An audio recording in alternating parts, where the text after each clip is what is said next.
Hey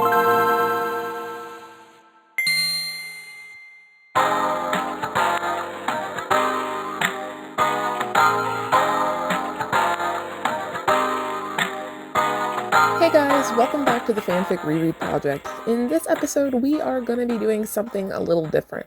So, we have kind of reached the end of the 2013 content. There are a few things coming up that kind of hover on the cusp between 2013 and 14, but we're going to just group them in the 14. So, to sort of commemorate this quote unquote milestone, I wanted to make an episode with all of what I think are the best moments from the previous episodes from 2012 and 2013. I hope you guys enjoy this quote unquote little video, and let's now jump right into where it all began, the Hunger Games reread. Cinna pushes a button and plates of food rise from it.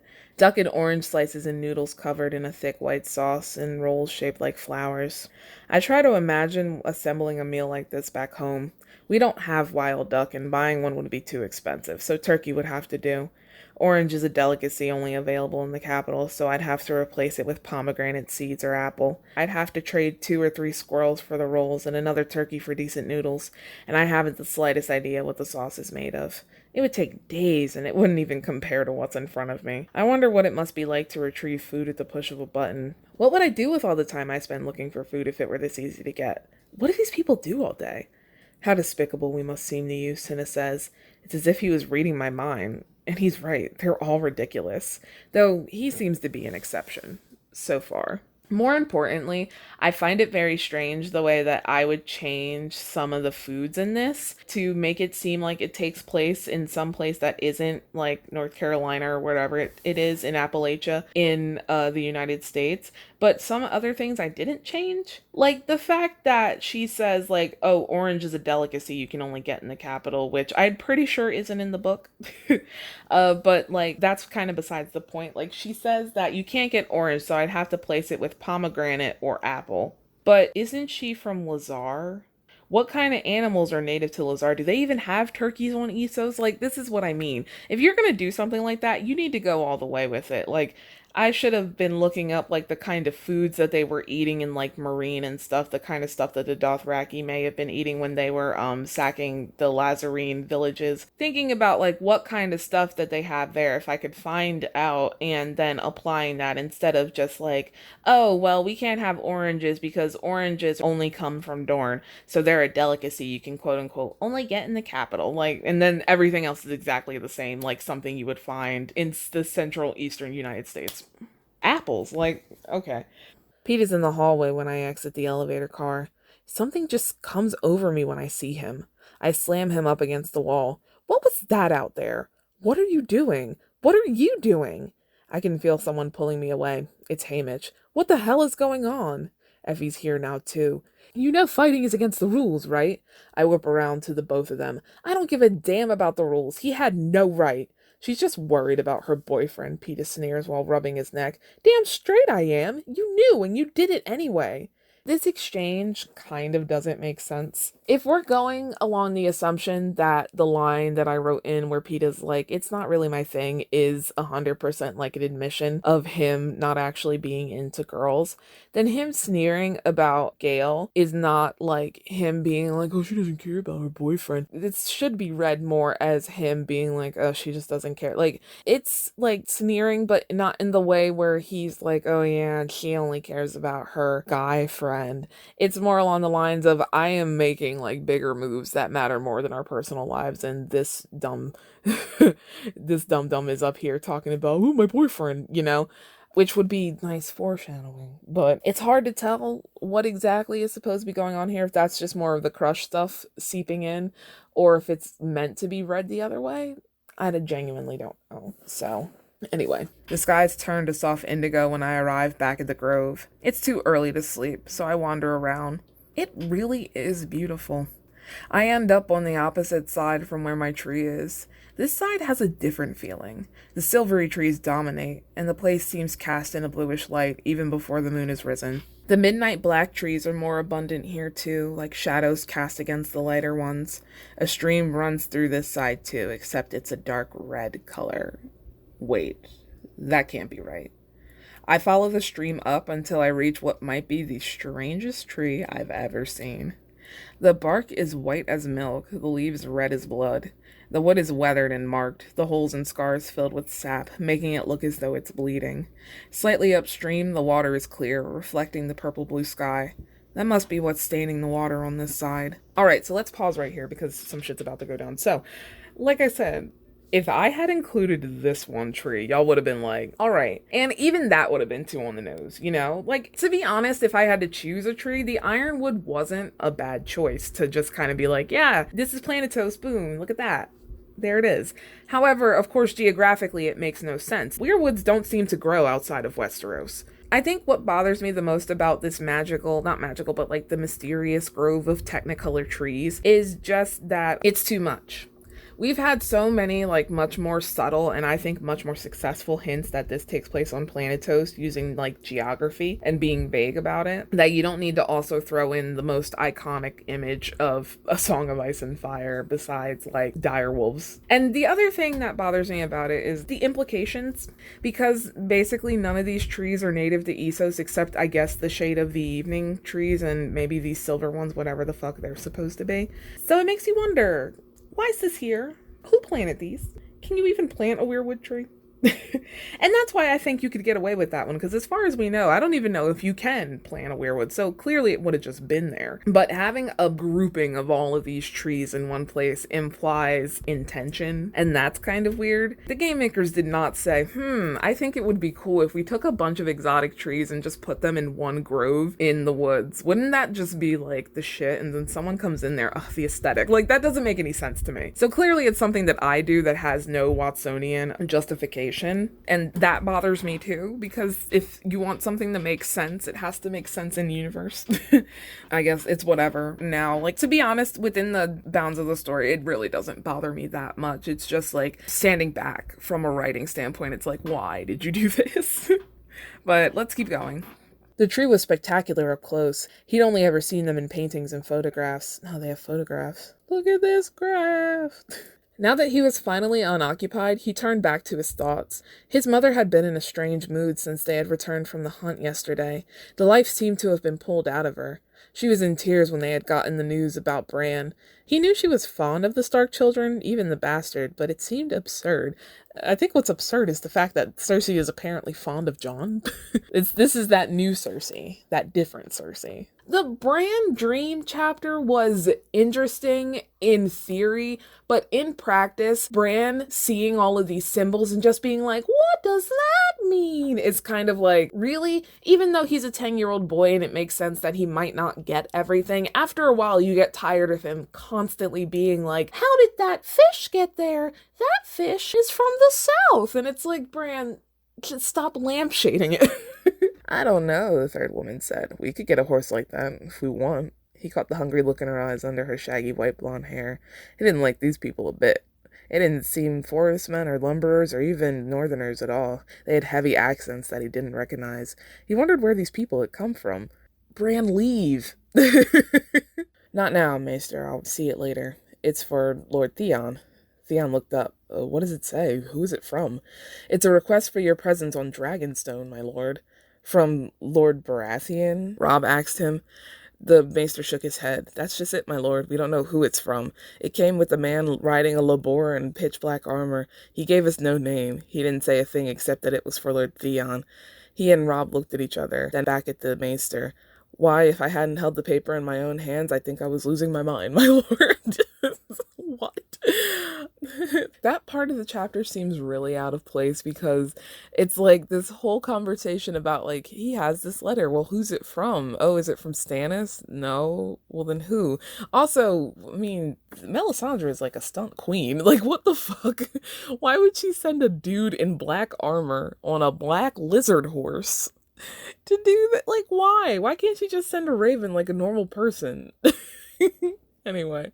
He entered into a small hall that was windowless and paneled with rich dark wood. He could see Ducard silhouetted by a flickering orange glow cast up on the wall in front of him. The rest of the hall was shrouded in a particularly potent darkness. Bruce hesitated to approach. It looked like he was praying, but Ducard lifted his head and beckoned him forward. He sat himself on the floor and almost immediately pulled his knees to his chest. The candles on the ground had melted together into a black puddle of wax with wicks sticking out this way and that. They illuminated the brass arms of some twisting shape that was too big for him to see properly. A heavy feeling hung around the little shrine, and a shudder coursed through him that wasn't caused by the cold. Don't lampshade the weird shit, please. God. When he looked up again, the other ninjas had moved, revealing a bronze chest on an altar. The engravings in the metal curved and snaked over and under each other, slithering endlessly over its surface. He placed a wary hand on its lid and lifted it slowly. Embrace your worst fear. A black cloud burst from the box and threw the lid back from his hand. He staggered backwards as a swarm of bats filled the air, screaming and shrieking and wheeling erratically around the ceiling. It felt like their blinking red eyes were boring into his skin, his very soul, and then they dove. His first instinct was to duck, but then he stood his ground. The bats flew past him. They outright touched him, but he didn't feel a thing. They weren't even real. He shook his head frantically, and soon they dissipated, replaced by a heavy, clouded feeling. This is such a weird, can you imagine being at this ceremony, but you're not high on the poppy? And you just see him open a thing, and then, there's a guy going, oh, God, and there's nothing happening to him. He's just, oh, God, that's gotta be so weird, but, moving on. It was absolutely impossible what she was seeing. Absolutely. Whatever the room had been before, it had been turned into some kind of makeshift laboratory. Shady-looking men stood guard at the stairs as inmates worked at tables covered with scales and bowls and white powders. There were barrels, too, and when she glanced at the open ones, she saw that they were filled with the same white powder. Her eyes went wide when she realized what was happening, and then when she realized everyone was staring at her. How can they go wide twice? She's like, whoa, how does that work? You're not Ra's al Ghul. I watched him die. But is Ra's al Ghul immortal? An old familiar voice began behind him. Are his methods supernatural? Or cheap parlor tricks to conceal your real identity, Bruce said, turning. Ducard, or rather, the true Ra's al Ghul, stood before him, a bright blue poppy in his buttonhole that seemed the same color as his eyes. So I wanted to note here that I think this is the scene where the Ra's al Ghul race lift really becomes important. Not that that's brought up here at all. But the fact that we are told very early on that Ra's al Ghul is a person of color, or not Ra's al Ghul, Ducard is a person of color, and then Ra's al Ghul, I think, is implied to also be colored. That becomes important, like I said, here, because yes, I understand, I think, in the movies that Ra's al Ghul is just a title. However, that does not change the fact that having a reveal where you have an Asian man pretending to be another Asian man turn into a reveal that said Asian man is actually a white man, that's not okay. Now here, is it a bit weird? Because as far as I can remember, I don't think Ra's al Ghul is the same race as fake Ra's al Ghul. I'm not entirely sure though, because the story is kind of vague on that. So it blurs the lines. I don't know if that makes it okay, but the fact that it's not like a white man stepping out and being like, oh, it turns out that I am the real person that this was, not these brown people. Instead, it's just another brown person. He's just like, hey, the dynamic definitely changes there. And I think it was actually really smart to make that change. The hallway was painfully bright in contrast as every fixture lining the ceiling had been turned on. The harsh white lights made the orange paint seem pale and washed out. He was deep black against the walls as he strode toward the stairs. The third floor was worse than the one below it, the light yellow walls sickly and sallow. Heavy gray cell doors lined both sides of the hall. He checked all the ones that had been ajar or unlocked. Most were empty. He peered out the window when he reached the other end. The blinding lights made the outside world seem completely dark. One thing I've noticed in this story is that I really go ham, or at least as ham as I could go in 2013, in trying to make these kind of uncomfortable environments within the asylum. And I think what really strikes me is the fact that this story has no fucking color scheme. And that really freaks me out. It's not like it's a thing that I do and everything. But nowadays in stories, there tend to be specific colors that happen in specific places. It's not always a thing. Like the GOT rewrite, I don't think, has a color scheme for the entire story. But it's really weird to see, like, within the same building, in the same chapter, a hallway that's orange, and then you go up to the next floor, and then it's yellow, and it's like, ooh, the orange is pale, and then you go up, and it's like, the yellow, sickly and sallow. And it feels like I was just, again, like, trying to throw everything in here to get it like, this is as comfortable as it gets, because it feels like a rainbow of discomfort. Because if you remember back in the asylum chapter that Rachel had when she got drugged by Crane, she mentions that the hallway leading to the hydrotherapy room, the ex-hydrotherapy room, was green. And then we're going to get a blue room in a minute. And it's like every color, every single color. Why? It feels, I don't want to say inconsistent, but it does. You go in Arkham Asylum and it's like red and green, a purple, a blue. It's like all of it, you know? And it really does feel like I get that vibe that I'm just throwing shit at the wall because I just want it to be as creepy as possible, and I'm taking inspiration from all of these different things, you know? Which is, again, fine. This is kind of a hallmark of earlier works, and again, it's not as obvious as some of the stuff that I was doing in like the Hunger Games, but I definitely do get that vibe. So, but let's move on. Do you remember the day I fell, he said, looking back at her. Why is Bruce's name never said? Anyway, his face was tired. Of course I do, she said with a nod. I was so scared for you. I spent a lot of time being scared for you. Rachel, She didn't let him finish. No, Bruce, I'm sorry. The day of the trial, I was too harsh. But you were right. Justice is more than just revenge. I know, but when you disappeared after that, I had no idea what happened to you. I left you in that horrible place and you just vanished. You can't even imagine all the things I thought had happened to you. Her voice caught in her throat. He reached out and wiped a tear from her eye. Rachel, I've been thinking about us. Hold on. She just apologized for leaving him in a place where he 100% could have been hate crimed, and he's like, I think this is the best time to broach the subject of our burgeoning relationship, except not really. You're like, what? Oh my god. Anyway, let's keep going. Jesus Christ. She paused for a minute. This would be hard to say. He needs the Batman. Wayne tilted his head to the side. Rose looked at her like she was crazy. Oh god, poor Rose. What does that have to do with me? I don't know how, and I don't really care, but I know you know him. I don't see how. I mean, at that fundraiser you had for Dent, he was there in like 5 minutes. You must have had the guy on speed dial or something. She shrugged. Unless you are him. She entertained the notion herself for a while, but Mr. Wayne seemed too quote-unquote busy to have actually been him. It seemed to work, though. You think a murderer can help Gordon? He didn't kill Johnny. Johnny didn't. God. Where to? The cabbie asked her when she hopped in. Uptown was all she said. Got a particular place in mind? She leaned back into the seat. I don't know. I'll give you however much it costs. Don't bother, he said as he pulled off. Ain't nobody got no money anymore. Ain't nobody got time for that. She watched the buildings go by as he drove. They used to get lighter as they moved north from the Narrows to the towering skyscrapers of downtown to the fancy marble buildings uptown, but it all seemed dark now.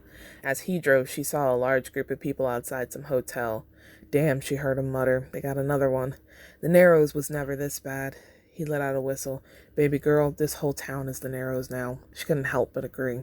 I actually kind of like that line, but I do kind of have like questions about this entire like quote unquote revolution that's going on. Is it really super realistic that the people of Gotham would just kind of like turn around and join Bane's people in pulling out like the rich people like this? I feel like on one hand, yes, it does make sense that the people who have been like the lower class people definitely would be very angry about what's going on. So people rioting and looting, that totally makes sense to me, especially in the beginning. But these constantly like going and kidnapping rich people and doing it, while some people probably would join up with Bane's like official whatever, it does seem kind of weird because it feels like it goes against like years and years of social programming in the United States for people to just very suddenly be okay with this. It's kind of hard to get into this without actually explaining like how You know, in our society, rich people are seen as morally upright because, you know, fucked up societal norms. So it's really weird to suddenly, like, people aren't going to suddenly flip around and be like, oh, well, I guess rich people really are bad. Especially middle class people wouldn't. But everybody buys into social programming at some point. You have to do a lot to unlearn that. So it's really weird that everybody would turn around and be like, no, the rich people are bad without actually doing the work to unlearn the idea that rich people aren't bad. Like, if someone went to Bill Gates' house and, like, plucked him out of his quote unquote decadent nest right now, there would be an uproar. You know, people wouldn't automatically, just because some guy came on TV and said, Bill Gates is the instrument of your oppression. And, like, most people would still be like, no, not Bill Gates. You know, they wouldn't be like, yeah, fuck Bill Gates. You know, that would be, like, a very small fraction of us who actually, like, unlearn the idea that like rich people are just rich because they work hard and all the others. There's a lot of that goes into it, you know?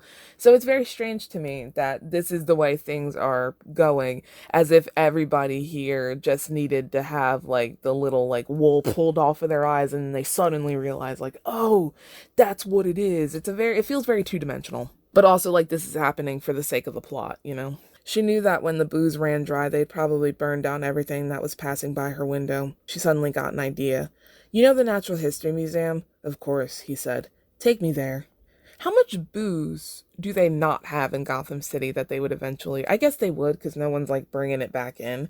But it feels like a very, very large city. It would be hard to, quote-unquote, run out of booze. Also, that's another thing that I feel is really weird, that people automatically are like, let's go party and commit, like, crimes. We're gonna break everything. And it's like, that seems really weird. Like, that's everyone's first thing. Like, let's go. Not only are we gonna take the rich people and throw them out, then we're gonna go to their houses and we're gonna party and break all of their shit instead of stealing it and putting it in our house. that see, maybe that's just what I would do. But it's very strange that they're just like breaking the shit. And like, again, it's the kind of thing that you would have to unlearn, because the average person wouldn't walk into a rich person's house with no rules, no gods, no masters, and be like, okay, I'm going to wreck the shit out of everything. That's either someone who is already a pretty hard partier or someone who is against like materialism, so they break the shit as a political statement or like a social statement, you know? Not the average like random poor Joe is gonna walk into the house and be like, oh, this chandelier, that will look nice in my living room. I'm gonna make it my new coffee table. Like, not, let's break it and send a message to the richies. It's like, what?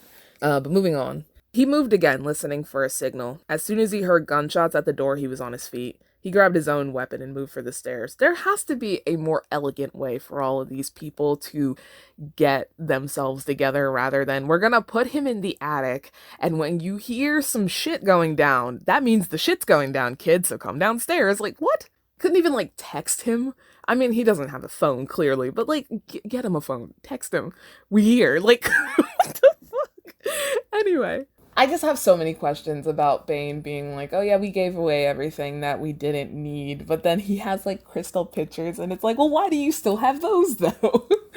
Apparently you didn't give away anything. And is he gonna like donate them to the Goodwill now? Like, what? Who needs crystal pitchers? What are they gonna do with all of that? I have so many questions. Where'd they get all that fruit from? Who just has octopi? Like, anyway, Alfred, how do you know about... Alfred pulled down his lip before he could even finish, revealing his own fangs. We have a lot of catching up to do, Bruce said to him. He nodded in agreement. That's the end of that chapter. What? This chapter is fucking nuts. What the hell? Oh man. So, I mean, this chapter was kind of amusing, but it was hard to get through because, again, the writing style is very just like, it's a slog fest, honestly. But again, the events, the actual literal events of this chapter are fucking bonkers. Like, it's so weird to think that this chapter like starts with Bruce being like, okay, I'm gonna follow a weird tunnel out of the mansion. And it's weird enough that the tunnel has like the wallpaper from inside the mansion, but at this point, that's the kind of unsettling thing that you're used to. The cave shows up, and then this just goes completely off the fucking rails.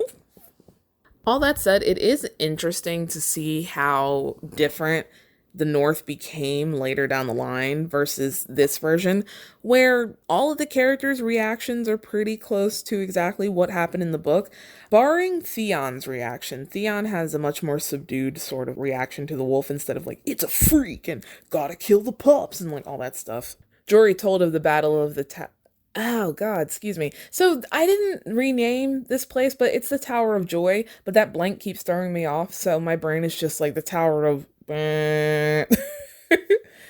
But it turned out she was better than even she thought, able to parry and hit, though she hardly held a sword.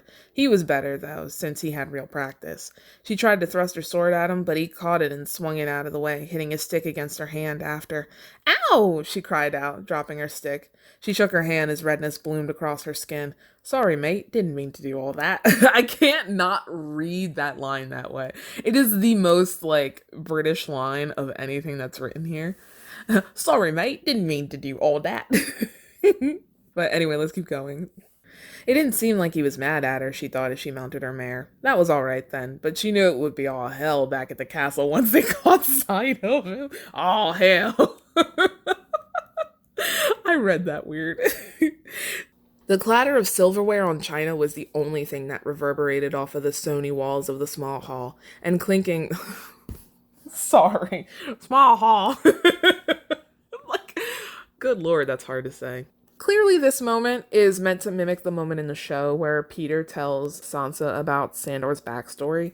However, the choice to replicate that instead of doing the thing in the book where the Hound actually does it, especially because here that is referenced and he's like, I'll call for the Hound, and Peter is like, no, I'll do it, which that choice doesn't make sense. It makes sense that Peter would be like, no, I'll do it. I'll be alone with the 12. I mean, like, that's not weird, but the decision to copy the show's decision to have Peter tell this story, especially when, unlike the show, I didn't cut out the feast after the thing, which is the reason why I think they changed that.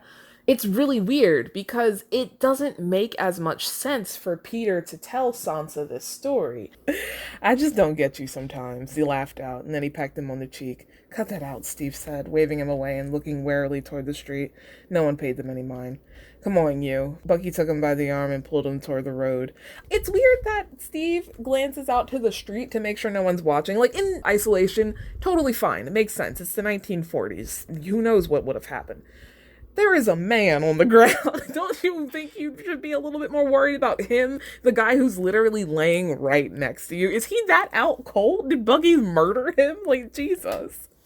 But anyway, Jane jumped down and grabbed a handheld camera to get it on video, while Darcy hopped into the driver's seat and steered the trailer toward the lightning. This is great, isn't it? Jane asked with a goofy smile. What the heck is going on here? Okay, so Jane jumped down and grabbed a handheld camera to get it on video, while Darcy, for some reason there is a paragraph break between while and Darcy, though these are clearly the same sentence. And then there's another paragraph break after Jane's dialogue and the dialogue tag that goes along with it.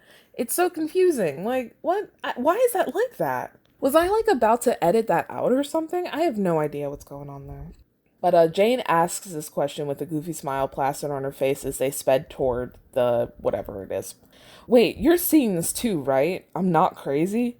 The trailer hit a bump and Jane teetered over the side before Selvig pulled her back inside. Hold on, where is she? Okay, 1 minute. She jumped down and grabbed it. Okay, I'm confused. See, this is what I'm talking about. There's also no sense of blocking, because it's saying, like, Jane teetered over the side. Is she leaning out of the window in the driver's side seat? Or is she still on top of the thing? There was no indication that she went back up on the roof. Good God. Anyway, that's debatable, Selvig finally answered. Put your seatbelt on. The lightning on the ground intensified, getting taller and taller until it reached up and touched the funnel reaching down from the clouds. Jane climbed into the passenger seat and leaned out of the window with her camera. All right, there we go. Hey guys, Editing Frankie here. Just jumping in to let you know that I am going to now add in some clips from the Harry Potter reread that got cut. I did reference this at the end of the last episode of the Keep Breathing 2013 reread, that due to circumstances, i.e. J.K. Rowling being a piece of shit, I decided not to do the Harry Potter reread, but there were some funny moments in there, so I'm going to throw them in right now. The sun was starting to peek out of the clouds as he walked out. He knew it wouldn't rain. He was so distracted he walked headlong into someone. "Oh, sorry," he said to him. "No worries," the man said in an old and squeaky voice. I can't do an old and squeaky voice, so you're gonna have to get dollar store man version of Effie. "Nothing could ruin today. You know who is gone at last. You should be celebrating." The man tipped his hat, which was the same shade of violet as his velvet suit, and walked off happily. What in the blazes was that about? First some mysterious Potters, and now you know who? And men in violet suits. It worried him a bit. Why were all these strange things happening? But wasn't today Halloween? Of course, that was it.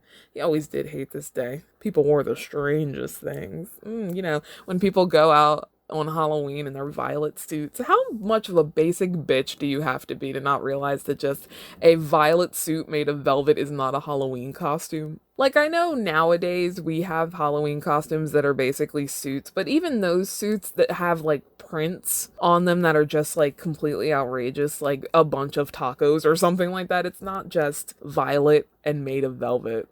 Harry was a smaller kid, for his age anyway, and thin and knobby round the knees and elbows. Maybe it was because he spent most of his time in the cupboard, but he was light, almost as light as Aunt Petunia even, but somehow he still managed to be the darkest person in the house. Harold. His glasses were crooked and taped around the bridge from where they'd been broken before. Okay, can someone please, get in a time machine and, tell past me that saying round doesn't make it sound more British? I feel it. I can feel it. This is starting to read a lot like Profs 2.0, when every once in a while the writing would just be like, "Oh, sorry about all that." And it's like, what? I appreciate the effort of Past Me to make it sound more like these people are from a certain place, but it's really obvious when the rest of the prose is just kind of neutral, and all of a sudden it's like, didn't mean to do all that, and it's like, whoa, where did that come from? "Who's out there?" he shouted over the sounds of the storm. "I warn you, I'm armed." The fourth knock was the final one, as the door came crashing down. In the subsequent flash of lightning, they saw the silhouette of a man who was so broad he could be a wall. He was taller than the doorframe and had to duck to get through it. When he came inside, Harry saw that he wore a heavy-looking coat made of some kind of animal skin, and his head was covered in tangles of dark hair. Just through them he could see a pair of dark eyes. The man turned, picked up the door, and fit it back into the frame like he'd just found a puzzle piece he'd lost. "Well, what do we have here?" he said, surveying them all. They all looked back, absolutely dumbfounded. "Ah, there you are, Harry," he said when he spotted him. "Was this who'd been writing the letters, then?" "I demand you leave at once," Uncle Vernon said in a voice that was supposed to sound forceful, but instead just came out shaky. "You are breaking and entering." The way the storm's been blowing up, the wind would have broken enter." Oh, Hagrid. He retorted offhandedly.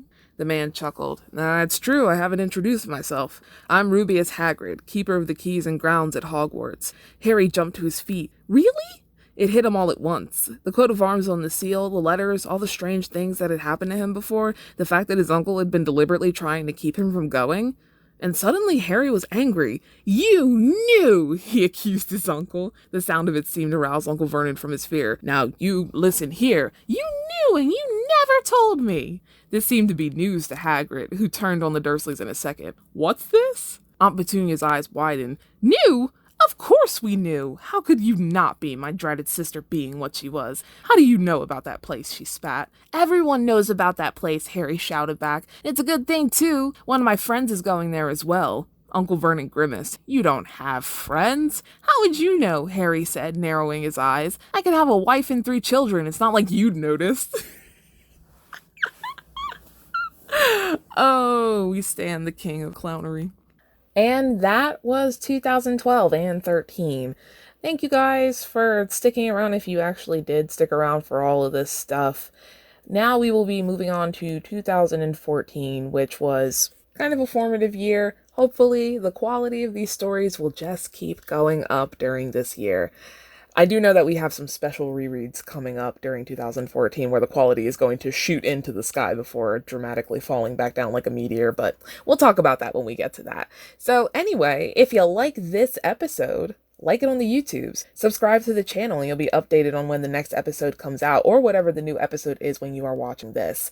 It would also be super helpful if you guys could check out the backlog. You can go and listen to all of the episodes that these clips come from and check out anything else that's on my channel.